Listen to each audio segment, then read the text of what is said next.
And we are back. This is season 17, the book of Esther. We are reading from the Message version. Let's begin. Esther chapter 1.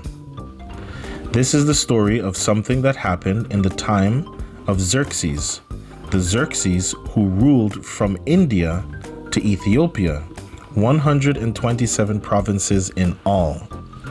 King Xerxes ruled from his royal throne in the palace complex of Susa. In the third year of his reign, he gave a banquet for all his officials and ministers. The military brass of Persia and Media were also there, along with the princes and governors of the provinces. For 6 months, he put on exhibit the huge wealth of his empire and its stunningly beautiful royal splendors. At the conclusion of the exhibit, the king threw a week-long party for everyone living in Susa, the capital, important and unimportant alike. The party was in the garden courtyard of the king's summer house. The courtyard was elaborately decorated with white and blue cotton curtains tied with linen and purple cords to silver rings on marble columns. Silver and gold couches were arranged on a mosaic pavement of porphyry, marble, mother of pearl, and colored stones. Drinks were served in gold chalices, each chalice one of a kind. The royal wine flowed freely, a generous king. The guests could drink as much as they liked. King's orders, with waiters at their elbows to refill the drinks. Meanwhile, Queen Vashti was throwing a separate party for women inside King Xerxes' royal palace. On the 7th day of the party, the king, high on the wine, ordered the 7 eunuchs who were his personal servants, Mehuman, Biztha, Harbona, Bigtha, Abagtha, Zethar, and Carcass, to bring him Queen Vashti, resplendent in her royal crown. He wanted to show off her beauty to the guests and officials. She was extremely good-looking, but Queen Vashti refused to come. Refused the summons delivered by the eunuchs. The king lost his temper. Seething with anger over her insolence, the king called in his counselors, all experts in legal matters. It was the king's practice to consult his expert advisors. Those closest to him were Karshina, Shethar, Admatha, Tarshish, Meres, Marsina, and Memucan, the 7 highest-ranking princes of Persia and Media, the inner circle with access to the king's ear. He asked them what legal recourse they had against Queen Vashti for not obeying King Xerxes' summons delivered by the eunuchs. Memucan spoke up in the council of the king and princes. It's not only the king Queen Vashti has insulted, it's all of us, leaders and people alike in every last one of King Xerxes' provinces. The word's going to get out. Did you hear the latest about Queen Vashti? King Xerxes ordered her to be brought before him, and she wouldn't do it. When the women hear it, they'll start treating their husbands with contempt. The day the wives of the Persian and Mede officials get wind of the queen's brazenness, they'll be out of control. Is that what we want? A country of angry women who don't know their place? So, if the king agrees, let him pronounce a royal ruling and have it recorded in the laws of the Persians and Medes, so that it cannot be revoked, that Vashti is permanently banned from King Xerxes' presence, and then let the king give her royal position to a woman who knows her place.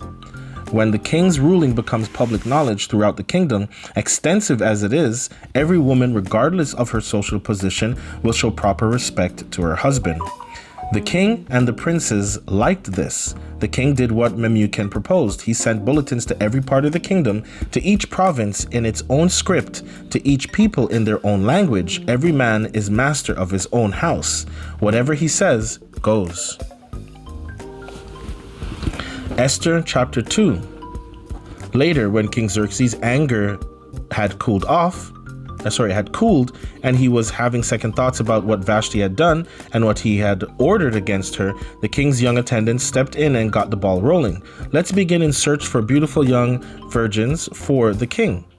Let the king appoint officials in every province of his kingdom to bring every beautiful young virgin to the palace complex of Susa and to the harem run by Hegai. The king's eunuch who oversees the women, he will put them through their beauty treatments. Then let the girl who best pleases the king be made queen in place of Vashti. The king liked this advice and took it. Now there was a Jew who lived in the palace complex in Susa. His name was Mordecai, the son of Jair, the son of Shimei, the son of Kish, a Benjaminite. His ancestors had been taken from Jerusalem with the exiles and carried off with King Jehoiachin of Judah by King Nebuchadnezzar of Babylon into exile. Mordecai had raised his cousin Hadassah, otherwise known as Esther, since she had no father or mother. The girl had a good figure and a beautiful face. After her parents died, Mordecai had adopted her. When the king's order had been publicly posted, many young girls were brought to the palace complex of Susa and given over to Hegai, who was overseer of the women. Esther was among them. Hegai liked Esther and took a special interest in her. Right off, he started her beauty treatments, ordered special food, assigned her 7 personal maids from the palace, and put her and her maids in the best rooms in the harem. Esther didn't say anything about her family and racial background because Mordecai had told her not to. Every day Mordecai strolled beside the court of the harem to find out how Esther was and get news of what she was doing. Each girl's turn came to go in to King Xerxes after she had completed the 12 months of prescribed beauty treatments, 6 months treatment with oil and myrrh, followed by 6 months with perfume and various cosmetics. When it was time for the girl to go to the king, she was given whatever she wanted to take with her when she left the harem for the king's quarters. She would go there in the evening. In the morning, she would return to a second harem overseen by Shashgaz, the king's eunuch in charge of the concubines. She never again went back to the king unless the king took a special liking to her and asked for her by name. When it was Esther's turn to go to the king, Esther, the daughter of Abihail, the uncle of Mordecai, who had adopted her as his daughter, she asked for nothing other than what Hegai, the king's eunuch in charge of the harem, had recommended. Esther, just as she was, won the admiration of everyone who saw her. She was taken to King Xerxes in the royal palace in the 10th month, the month of Tebeth, in the 7th year of the king's reign. The king fell in love with Esther far more than with any of his other women or any of the other virgins. He was totally smitten by her. He placed a royal crown on her head and made her queen in place of Vashti. Then the king gave a great banquet for all his nobles and officials, Esther's banquet. He proclaimed a holiday for all the provinces and handed out gifts with royal generosity. On one of the occasions when the virgins were being gathered together, Mordecai was sitting at the king's gate. All this time, Esther had kept her family background and race a secret as Mordecai had ordered. Esther still did what Mordecai told her, just as when she was being raised by him. On this day, with Mordecai sitting at the king's gate, Bigthana and Teresh, 2 of the king's eunuchs who guarded the entrance, had it in for the king and were making plans to kill King Xerxes. But Mordecai learned of the plot and told Queen Esther, who then told King Xerxes, giving credit to Mordecai. When the thing was investigated and confirmed as true, the 2 men were hanged on a gallows. This was all written down in a logbook kept for the king's use. Esther chapter 3. Sometime later, King Xerxes promoted Haman, son of Hammedatha, the Agagite, I'm going to say Agagite, making him the highest ranking official in the government. All the king's servants at the king's gate used to honor him by bowing down and kneeling before Haman. That's what the king had commanded. except Mordecai. Mordecai wouldn't do it, wouldn't bow down and kneel. The king's servants at the king's gate asked Mordecai about it. Why do you cross the king's command? Day after day, they spoke to him about this, but he wouldn't listen. So they went to Haman to see whether something shouldn't be done about it. Mordecai had told them that he was a Jew. When Haman saw for himself that Mordecai didn't bow down and kneel before him, he was outraged. Meanwhile, having learned that Mordecai was a Jew, Haman hated to waste his fury on just one Jew. He looked for a way to eliminate not just Mordecai, but all Jews throughout the whole kingdom of Xerxes. In the first month, the month of Nisan, of the 12th year of Xerxes,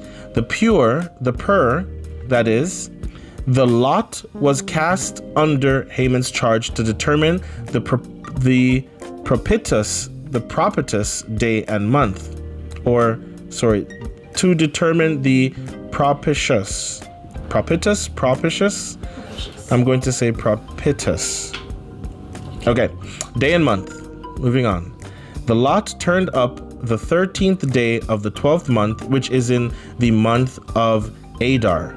Haman then spoke with King Xerxes. There is an old set of people scattered through the provinces of your kingdom who don't fit in. Their customs and ways are different from those of everybody else. Worse, they disregard the king's laws. They're an affront. The king shouldn't put up with them. If it pleases the king, let orders be given that they be destroyed. I'll pay for it myself. I'll deposit 375 tons of silver in the royal bank to finance the operation. The king slipped his signet ring from his hand and gave it to Haman, son of Hammedatha, the Agagite, archenemy of the Jews. Go ahead, the king said to Haman. It's your money. Do whatever you want with those people. The king's secretaries were brought in on the 13th day of the first month. The orders were written out word for word as Haman had addressed them to the king's satraps, the governors of every province, and the officials of every people. They were written in the script of each province and the language of each people in the name of King Xerxes and sealed with the royal signet ring. Bulletins were sent out by couriers to all the king's provinces with orders to massacre, kill, and eliminate all the Jews, youngsters and old men, women and babies on a single day. The 13th day of the 12th month, the month Adar, and to plunder their gods.